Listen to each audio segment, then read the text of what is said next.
අපි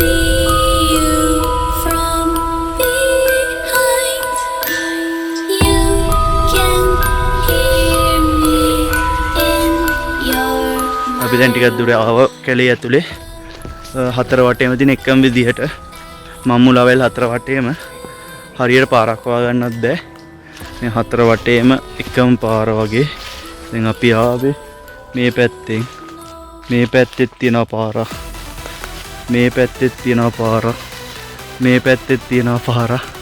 මොකද්ද කියලා හොයාගන්න බෑ. හරි බලමු අපි ඉස්සරහට ගිහලා බලමු මොකක්ද වෙන්නේ කියලා.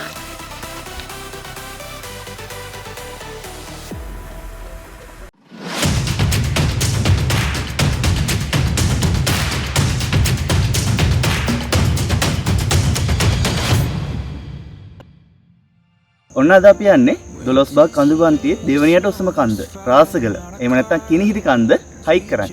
හරි. එහෙනම් අපි එතනින් සෙට් වෙමු. රාසගලට යන විදිය ගැන කියනවා නම් අපි යන්නේ ඔයාලා ජීවිතේ එකපාරක් හරි අනිවාර්යෙන්ම යන්න ඕන පාරකින්. ඒ තමයි දේදුගල පාර.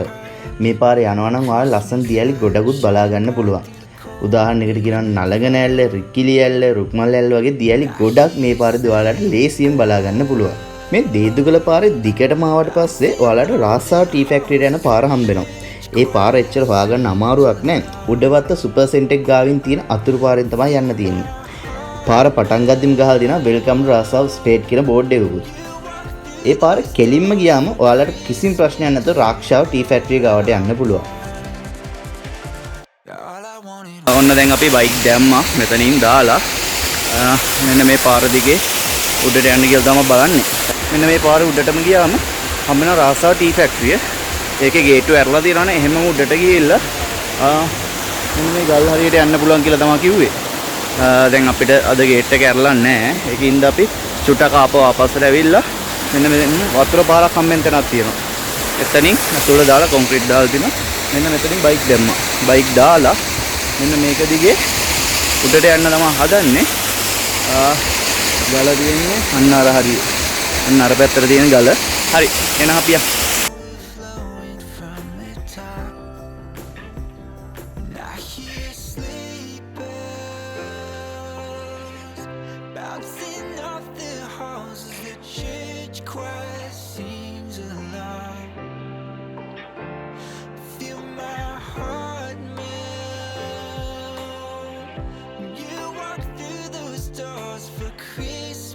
ඔන්න දැන් අපි ටිකක් දුර නැග්ගා. මගේ පිටිපස්සෙන් ඔයගොල්ලෝට පේන්නේ කිනිහිරි කන්ද. ඒව නැත්තම් රාසගල. හරි. අපි ආවේ ඔයගොල්ලෝට පේයිද? ඔව් මේ පේන්නේ. මෙන්න මේ ඔන්න ඔය කේගාව ඉඳන් තමයි අපි ආවේ. කේගාව දිගේම උඩට ආවා. ඊට පස්සේ අපිට තේවත්ත මැදින් එද්දි පොඩි අඩිපාරක් හම්බුණා. දැන් අපි අඩිපාර දිගේ කෙලින්ම උඩට යන්න තමයි හදන්නේ. හරි. එහෙනම් අපි යන් රාසගලට.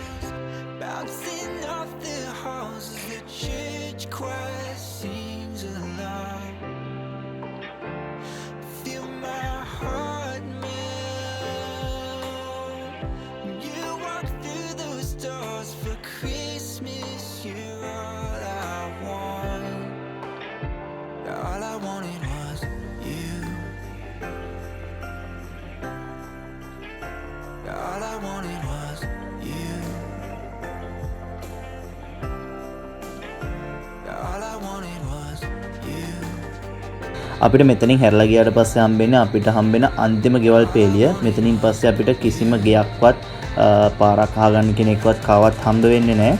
අපි කෙලින්ම යන්නේ කැලේ ඇතුළට. හරි. එහෙනම් අපි යමු ඉස්සරහට.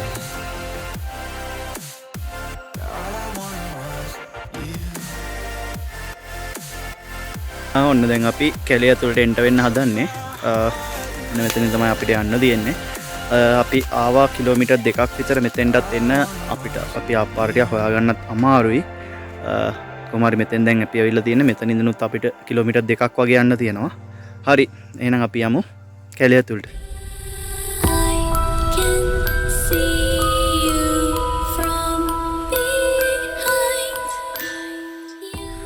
අපි දැන් ටිකක් දුර ආව කැලේ ඇතුලේ හතර වටේම තියෙන එකම විදිහට මම්මුලාවැල් හතර වටේම හරියට පාරක් හොයාගන්නත් බෑ. හැම පැත්තම එකම විදිහට තියෙන්නේ. පස්සේ දැන් හොඳටම බයලා තින්නේ. පස්සේ මොනාරි කියන් තියනවද? කොයි නරවනක. හරි. මාරම එක්සයිටඩ්. මෙතන හැම පැත්තටම පාරවල් තියෙනවා. හිතා ගන්න බෑ අපිට කොහෙටද යන්න තියෙන්නේ කියලා. හැම පැත්තම කළුවරයි. හරියට නිකන් හොරර් මූවි එකක් ඇතුළේ ඉන්නා වගේ ෆීලිං එකක් තමයි දැන් තියෙන්නේ. ඇත්ත කතාව කියගෙන මේ හතර වටේම එකම පාර වගේ. දැන් අපි ආවේ මේ පැත්තෙන්. මේ පැත්තෙත් තියෙනවා පාරක්. මේ පැත්තෙත් තියෙනවා පාරක්. මේ පැත්තෙත් තියෙනවා පාරක්. මොකද්ද කියලා හොයාගන්න බෑ. හරි බලමු අපි ඉස්සරහට ගිහිල්ලා බලමු මොකක්ද වෙන්නේ කියලා.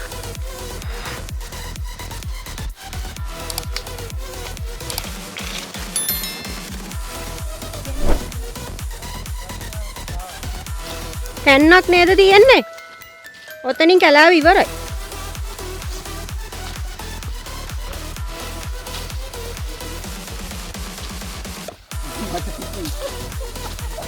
ඇයි පටන් ගත්ත තැනටම දාවේ? අපි පටන් ගත්ත තැනමද ඉන්නේ? පාර වැරදුනා ආපහු එළියකට ආවා. පීට පාරටම. හරි අපි දැන් ආපහු යනවා. පාර හොයාගෙන යම් බෑ. අපිට යාළුවෙකුත් ඉන්නවා හැබැයි. පාර පෙන්නයි දන්නේ නැහැ.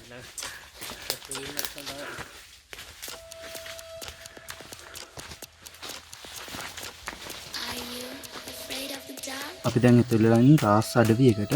ඒ බලවේග මගින් සමහර කට්ටිය මම්මුලා කරලා අතරමං කරලා නැතුවම නෙමේ. ඒකෙන් අපි ගොඩක් පරිස්සම් වෙන්න ඕනේ මේ ගමන යද්දී.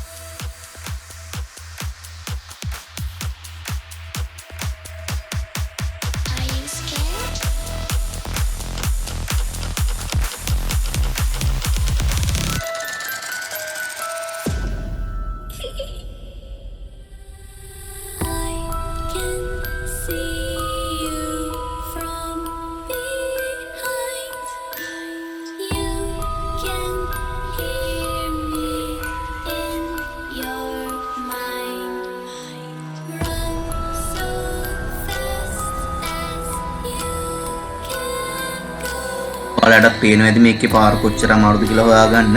අපිට උදව්වකට තිබ්බේ සමහර තැන්වල මං වුණා වැල් ගැට ගහලා තිබ්බ කට්ටිය පාර හොයාගන්න. ඒත් සමහර අය ගැට ගහගෙන ගිහලා සමහරලාට වැරදි පාරවලුත් ගැට ගහලා තියෙනවා. ඒක හින්දා 100%ක් ඒකම විශ්වාස කරන් යන්න එපා පාර යද්දී. පුළුවන් තරම් ඔයගොල්ලෝ පාර දැනගෙන යන එක තමයි ගොඩක්ම හොඳ. ඔයාලට මේ ඉස්සරෙන් පේන්නේ මේ ගලක් නිකන් දිය වැලක් වගේ තියෙන ගලක්. අන්න එතනින් තමයි යන්න තියෙන්නේ. මේ ගල හොයාගත්ත කියන්නේ ඔයගොල්ලෝ එතනින් එහා යන්න එච්චර අමාරු නෑ. පාර හොයාගන්න පුළුවන්. එතනින් එහා මෙතෙන්ට එනකන් තමයි පාර හොයාගන්න අමාරු. ඒකින්ද පොඩ්ඩක් කල්පනාවෙන් එන්න. මොකද ගොඩක් කට්ටිය මේ හරි අතරමං වෙලා ආයි හැරිලා යනවා කන්ද උඩට යන්නේ නැතුව.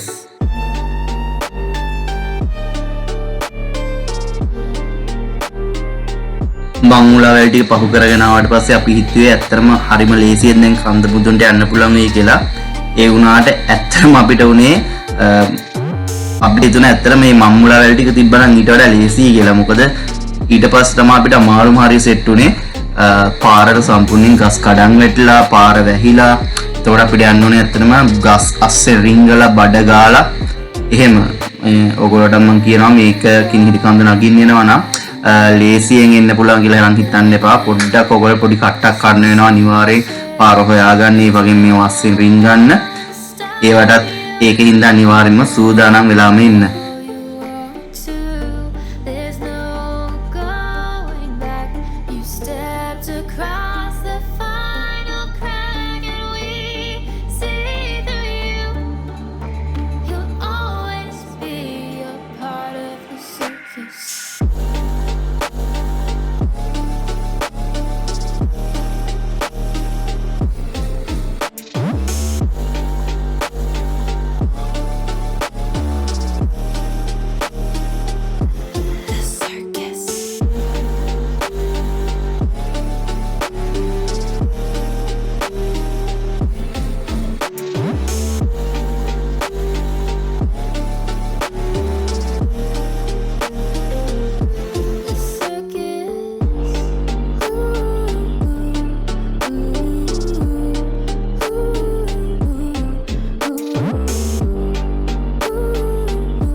අපි දැන් කිලෝමීටර් ක නැගලා ඉන්නේ.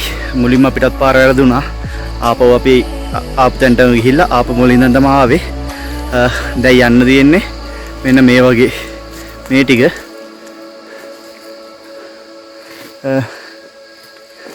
ඊළ බලමු.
ඔන්න දැන් අපි ආවා රාසගල කන්ද පාමුලට.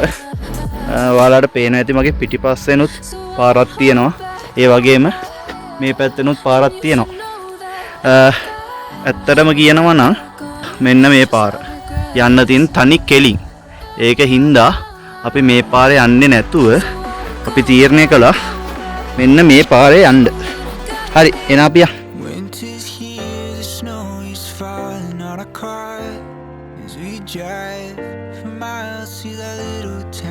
ඔන්න දැන් තමයි අපි කන්ද උඩට ආවේ. උඩට ආපු ගමන් බලා ගන්න පුළුවන් වෙන්නේ මෙන්න මේ වගේ ලස්සන view එකක්.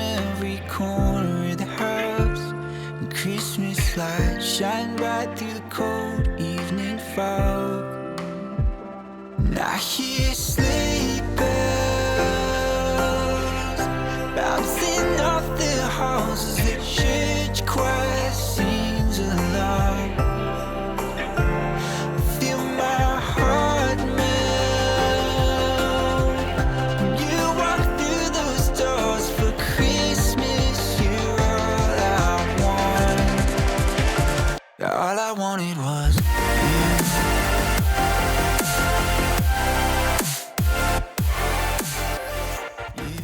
Kinihira Kanda එහෙම නැත්නම් රාසගල ගැන කතා කරද්දී ලොකු පුරාවෘත්තයක් තියෙනවා. ඒක තමයි මේ රාවණ රජුගේ සමයේදී මේ ස්ථානය ඔහුගේ යකඩ කම්මල විදිහට පැවතුනා කියලා සඳහන් වෙනවා.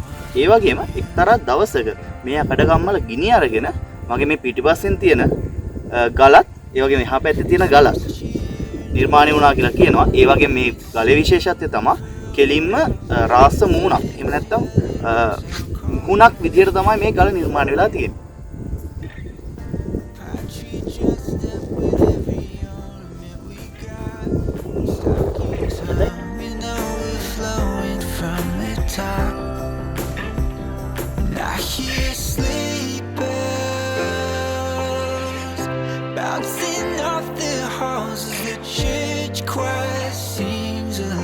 ඔයාලට පේනවද අර ඈතින් තියෙන සුදු පාට බිල්ඩින් එක?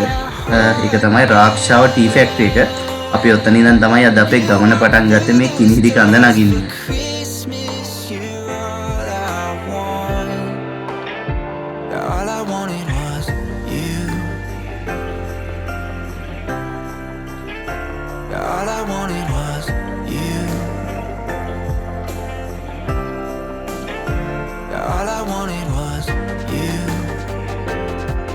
ඕනේ නම් අදට අපි අපේ වීඩියෝ එක මෙතනින් ඉවර කරනවා. මේ වීඩියෝ එකේ behind scenes බලන්න ඕන නම් අපේ Instagram page එකට එකතු වෙන්න. ඒ වගේම අපේ වීඩියෝස් වලට ඔයගොල්ලෝ කැමති නම් අපිව subscribe කරන්න. ඒ වගේම කට්ටියට share කරන්න. හරි. එහෙනම් අදට අපි නවතිනවා. කට්ටියටම සුබ දවසක්.